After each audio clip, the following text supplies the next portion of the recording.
S'il y a un secteur où on imaginait bien être à l'abri de la bataille des prix, eh bien c'est celui de la santé. Et pourtant, se soigner moins cher à prix cassé, c'est possible. C'est une nécessité quand on sait par exemple qu'un Français sur 10 renonce aux soins dentaires car ils coûtent trop cher. La solution, eh bien c'est peut-être de s'offrir un voyage touristico-médical. En effet, pour faire baisser les prix, il faut aller à l'étranger et certains commencent à le faire. En Hongrie, dans la petite ville de Sopron, voisine de Budapest, à un peu plus de 2 heures d'avion de Paris, eh bien, des centaines de dentistes accueillent les patients du monde entier. Les soins sont 50% moins chers qu'en France, pour une qualité apparemment égale. Reportage étonnant de Stéphane Sanchez et Mathias Denisot.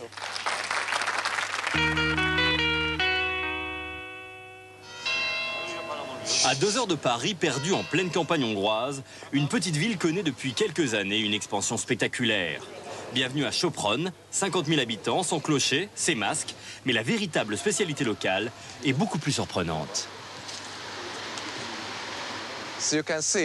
Comme vous pouvez le voir en vous promenant dans notre ville, toutes les 4 maisons, il y a un dentiste. C'est votre spécialité? Oui, ça l'est, bien sûr. Avec plus de 1500 dentistes, Sopron est la capitale des soins dentaires en Europe. Et ici, ça coûte 50% moins cher qu'en France. Prenez cet hôtel, par exemple. Il est unique au monde. Au premier étage, il n'y a que des cabinets dentaires. Et au deuxième et au troisième, il y a les chambres pour leurs patients.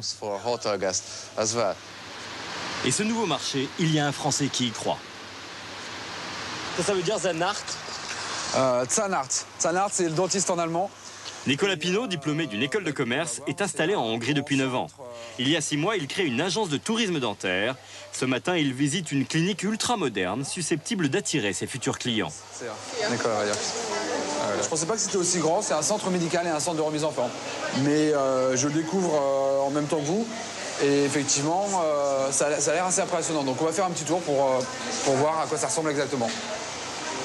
Avant d'envoyer des Français ici, il doit tout vérifier. La formation des dentistes, leurs résultats, l'état du matériel. Nicolas semble intéressé. Ici, l'équipement est neuf. Et en plus, dans l'équipe, il y a même un dentiste qui parle français. Car aujourd'hui, en Hongrie, rien n'est trop beau pour faire venir les patients étrangers. Pour les attirer, on mise sur le luxe. Coiffure, manucure, sauna. Il ne s'agit pas seulement d'une clinique dentaire. Ici, les patients peuvent profiter de nombreux autres services. Un maximum de confort à des prix imbattables. C'est impressionnant ce lieu, hein, Nicolas? Ouais, non, c'est sympa, ouais.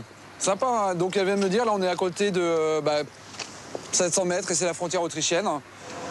Pour l'instant, 9 clients sur 10 sont autrichiens et allemands. Mais Nicolas compte bien faire changer les choses. C'est quoi ça? Ce sont des CV d'assistants. Je suis à la recherche d'une assistante. Et on est où ici? On est chez moi, ce qui fait office de bureau pour le moment, en attendant de m'installer dans des bureaux définitifs. Allô? Allô, monsieur Ganem? Sa société, pour l'instant, ne se résume qu'à un ordinateur, un téléphone et l'idée de proposer des voyages dentaires tout compris, à prix cassé. En 6 mois, le nombre de ses clients a doublé. Oui. Bon voyage et puis à demain alors. À demain, merci, au revoir. Au revoir. C'était qui, Nicolas? Un nouveau patient qui arrive demain. Banlieue de Budapest, un aéroport qui ne paye pas de mine. Depuis quelques mois, il ne désemplit pas. Les compagnies low cost y ont élu domicile. Preuve de l'explosion du tourisme dentaire, Nicolas, ce matin, n'est pas le seul à venir chercher un client. Monsieur Garneau? Bonjour. Bonjour. Ali est électricien à Amiens et il a toujours négligé ses dents. Pas eu de retard? Non, ça va, ça a été. Franchement, de ce côté-là, c'était impeccable. Ouais, bien dormi la nuit dernière? Cette nuit, j'ai pas dormi beaucoup, mais je me suis un peu reposé dans l'avion, quoi. Vas-y, c'est parti, en prix. Ali a plus de la moitié de ses dents en très mauvais état. Se faire soigner en France lui aurait coûté de 15 à 20 000 euros. Et comme il ne peut pas compter sur sa mutuelle, il s'est tourné vers la solution hongroise. Je l'ai trouvé par internet et je me suis vachement documenté, quoi, je veux dire. Et après, plus je me documentais, plus ça m'intéressait et plus je me suis dit il faut y aller, quoi. Il faut bien comprendre que c'est pas une question de compétences et les dentistes français sont très compétents, il n'y a aucun problème là-dessus. Les dentistes hongrois le sont aussi. Le prix des loyers, les charges fiscales, le coût de la vie également, donc le salaire lui-même font que On peut proposer ici des soins d'une qualité équivalente, mais avec des économies de 30, 40, 50%. Pas de temps à perdre, Ali va passer 2 jours à Budapest. Il arrive déjà à la clinique où il va être opéré. Bonjour. Ali, Ça va très bien, merci. Le dentiste ne sait rien dire d'autre en français. C'est Piroshka, l'assistante, qui traduit. Voilà. Vous allez tout de suite recevoir des formulaires à remplir. Oui, bien sûr, ouais, c'est ce qu'on m'avait dit. Très bien. Est-ce que vous êtes nerveux? Non, ça va, non, ça va, franchement, ça va, je suis bien. Tout va bien. Des formulaires à remplir, un petit thé. Tout est fait pour rassurer Ali. C'est pas un calmant, non? D'accord, donc là, Et pour lui en mettre plein les yeux, place à la visite des lieux. il y a un monsieur américain qui est en soins, donc on va faire ça assez rapidement. Je vais jeter un petit coup d'œil. Ce qui est aussi marrant, c'est que si jamais le patient commence à s'ennuyer, on peut même lui mettre un petit film ou lui faire écouter de la musique. Donc, alors on va continuer. Alors, venez. Donc là, se trouve à notre cabinet qui est libre. Alors peut-être que... Ils sont tous pareils, les cabinets. Oui. C'est grâce au tourisme dentaire que vous avez acheté tout ça. Oui, ça nous a aidés, mettons. Oui, beaucoup. Ben, c'est normal. Le tourisme dentaire, vraiment, nous a permis quand même d'avoir un très beau cabinet. Il y a plus de Hongrois ici ou d'étrangers? Il y a beaucoup plus d'étrangers qui viennent ici, à peu près 80% d'étrangers, une vingtaine de pourcents de Hongrois. Voilà, revenez. Et la visite se termine par un petit détail qui a toute son importance. Je vais vous montrer le diplôme du docteur.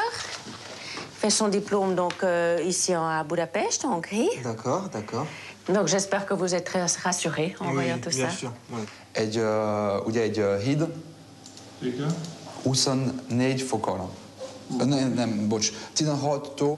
Pendant ce temps-là, on parle affaires. Nicolas a plusieurs clients en attente de soins. Et grâce à Internet, la grande nouveauté, c'est qu'ils peuvent envoyer leur radio et que le dentiste peut immédiatement établir un diagnostic et un devis. Depuis quelques mois, Chabat en reçoit une vingtaine par jour. Votre niveau de vie a beaucoup changé ces dernières années? Depuis l'apparition du tourisme dentaire, il y a 10 ans, le chiffre d'affaires de ma clinique double chaque année. Et voilà. On y est. Ali aussi a envoyé sa radio par Internet.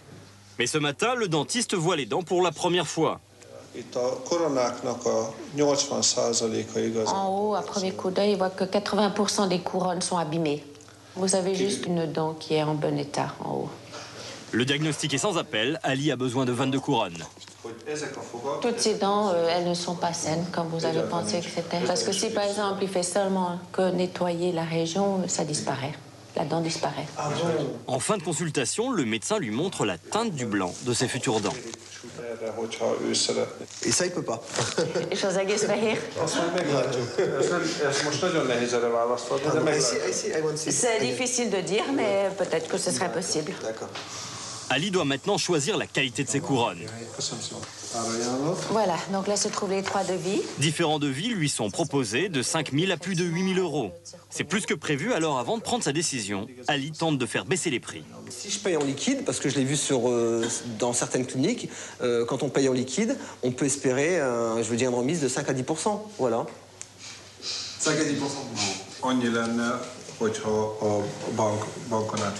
Voilà. Donc la seule chose qu'on pourrait vous proposer, c'est vous faire un rabais de 2,5% si vous payez cash. Ce qu'il faut bien comprendre, c'est que vous avez un prix qui est déjà exceptionnel, mais qu'en aucun cas on peut négocier autre chose, puisque ce sont des prix qui sont déjà au ras des pâquerettes. Oui, j'en suis parfaitement conscient. Mais bon, Voilà. c'est bien d'essayer aussi. Bien sûr, pourquoi pas. Ali décide finalement de se faire plaisir et opte pour le top du top. 22 couronnes en zircone pour 8 000 euros, soit encore 2 fois moins cher qu'en France. Et pour ce tarif, tout est compris. Ali a le droit à un séjour de rêve en Hongrie. Okay. Ça, c'est la grande classe. C'est génial. Qu'est-ce que vous en pensez, Ali? C'est magnifique. Chambre d'hôtel 5 étoiles. Regardez, le lit est confortable et tout. Non, c'est magnifique. Non, c'est génial, quoi. Une chambre comme ça, en France, je paierais 4 fois ou 5 fois le prix, quoi. Si c'est pas plus. Non, c'est magnifique.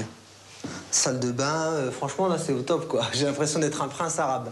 C'est la place des héros, donc si on veut commencer à connaître... Et pour la découverte de Budapest, Ali a droit à une visite privée avec Dominika, un guide particulier. Chaque chef avait son symbole. Voilà, regarde, par exemple, ça... qu'est-ce que c'est. C'est le patinoire. On entre dans le château de Bois-d'Aguignade où on va voir tous les styles. C'est un bon business, non, maintenant, le tourisme dentaire pour vous, les guides? C'est un bon business. Moi, je suis très contente parce qu'on peut donc avoir donc un développement dans le tourisme et aussi dans le pays. Donc merci. Hein. Alors allez, une petite baignade? Ah ben, on va en profiter. Hein. Ça te calme, hein? Bah, bien sûr. C'est bien. Hein? Si on vient à Budapest, il faut faire une baignade, sinon Oui, c'est pas la sûr, peine. 100%. Voilà. Ok, alors bon courage. Vacances en même temps. Oui, bien sûr. Bon courage. Dernier moment de détente pour Ali. Demain, sa journée sera très chargée. En fait, ne guérissent pas comme ça. Ah bah d'accord.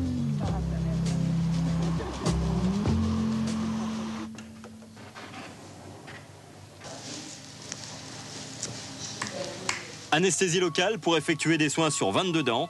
En France, il aurait fallu environ 15 séances pour réaliser des travaux équivalents.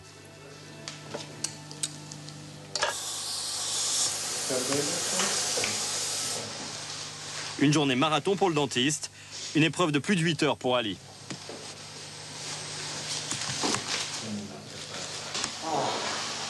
Fatigué? Un peu. Au bout de 4 heures de travail, on est aussi vigilant. Je ne suis pas fatigué. Non. Concentrer tous les soins sur 1 ou 2 jours, c'est l'une des raisons des précassés.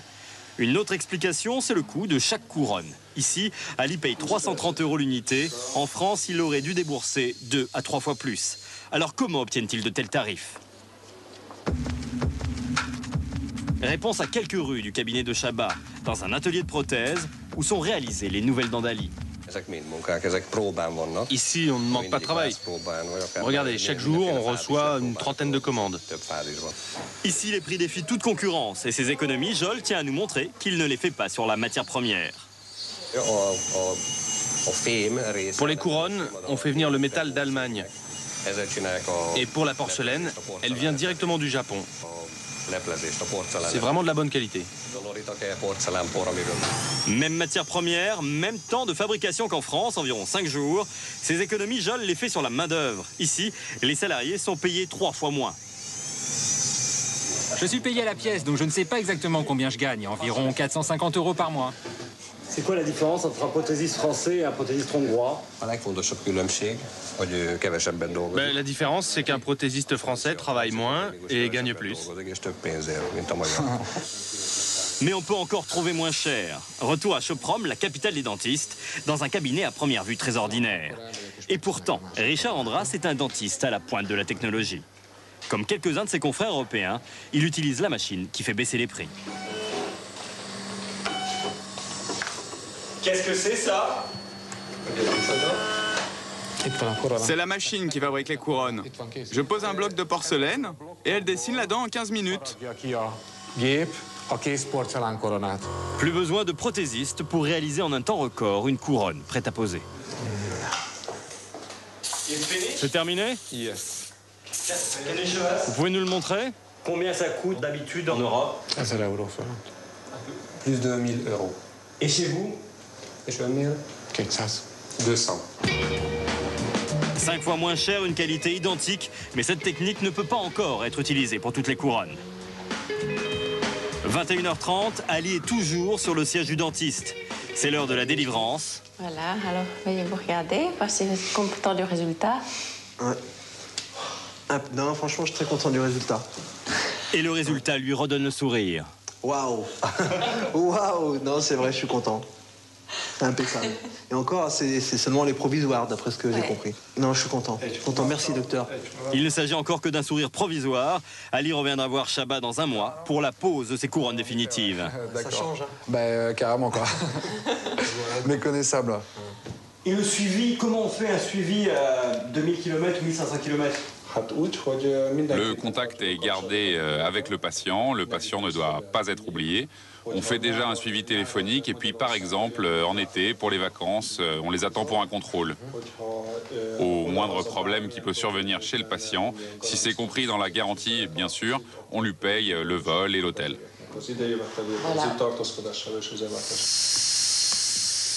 Une garantie des soins rapides et beaucoup moins chers, apparemment rien à redire. Avis contraire pour certains dentistes français.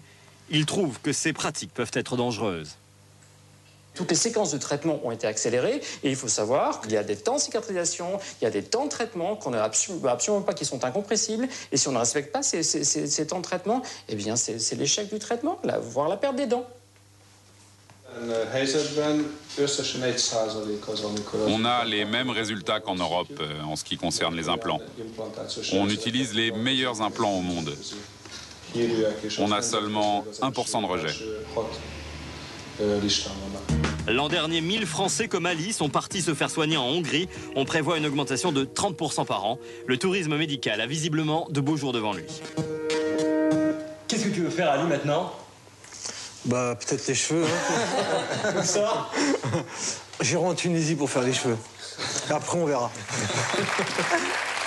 Ali, vous êtes très bien comme vous êtes. Touchez pas aux cheveux. On a souffert avec vous. Comment ça va? Ça va bien, je vous remercie. Très bien. Bon, il n'y a pas eu le lendemain de l'opération, des douleurs Moi, j'avais un peu mal aux dents quand même, je veux dire, parce que j'ai extrait de dents, quoi. Mais je veux dire, quand même, j'ai passé 8 heures la bouche ouverte. Ça s'est bien passé quand même. Il n'y a pas eu de souci particulier. Si c'était à refaire?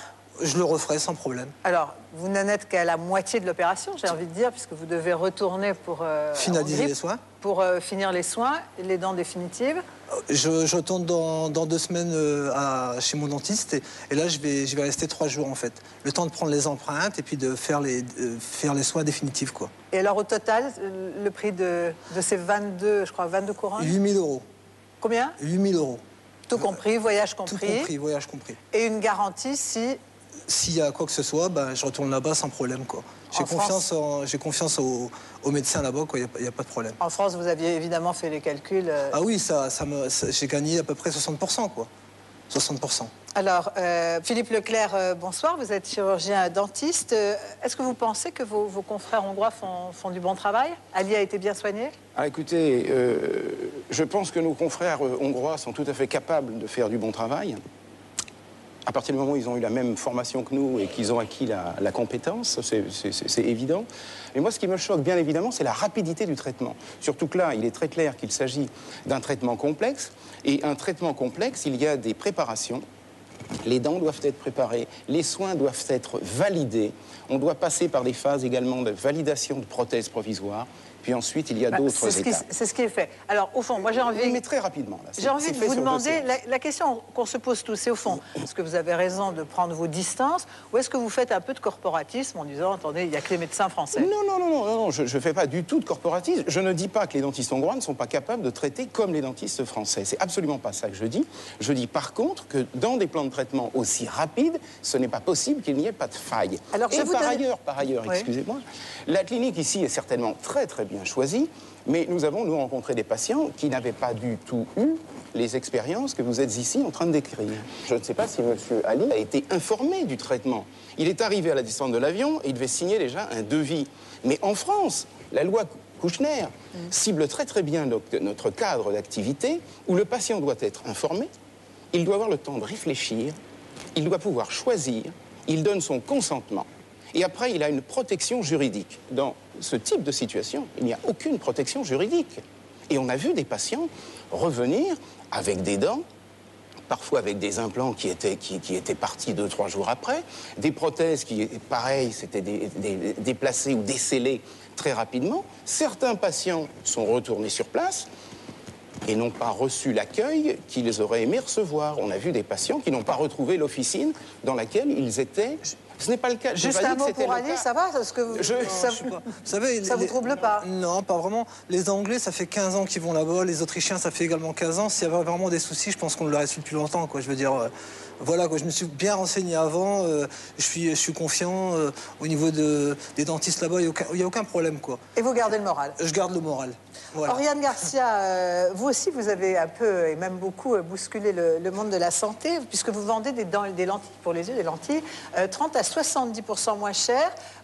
En fait, vous avez contourné un monopole, c'est celui des opticiens. Oui, tout à fait. Moi, je vends par Internet des lentilles de contact qui sont exactement les mêmes qu'en magasin. Nous nous approvisionnons chez les mêmes labos, mais 30 à 70% moins chères Pourquoi? Eh bien, parce que, notamment, on les vend par Internet. Alors, oui, c'est un monopole qu'on a contourné en France, puisque la France, et c'est une particularité française, est soumise pour la vente de lentilles de contact à un monopole des opticiens en magasin. Donc voilà, nous ne combattons pas... Votre site n'est pas en France? Il est en Allemagne. Ouais. Donc nous, ce que nous remettons en cause, ce n'est pas un monopole des opticiens, mais un circuit de distribution. Mais enfin, les opticiens sont aussi là pour sécuriser les patients. Il s'agit quand même d'un acte de santé. Tout à fait. Alors nous sommes nous-mêmes associés avec un opticien. Nous avons tout un tas de conseils santé qu'il est obligatoire de lire sur notre site avant de commander.